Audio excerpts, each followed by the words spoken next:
రుద్రపాటి శ్రీనివాసరావు, ఏలూరు జిల్లా నూజివీడు మండలం గొల్లపల్లి గ్రామం. మా గ్రామ శివారులో గ్రామమైన యాంపాడులో నాకు 2 ఎకరాల భూమి ఉన్నది.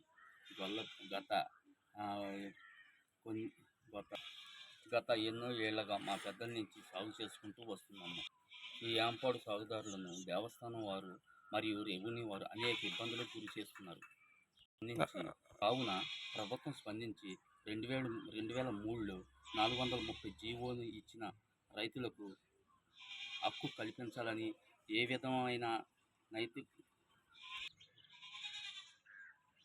అయితే ఆనాడు చంద్రబాబు నాయుడు గారు 430 జీవోని తెచ్చారో, కానీ ఆ తర్వాత వచ్చిన కాంగ్రెస్ ప్రభుత్వం ఈ ప్రక్రియను కొనసాగించలేదు.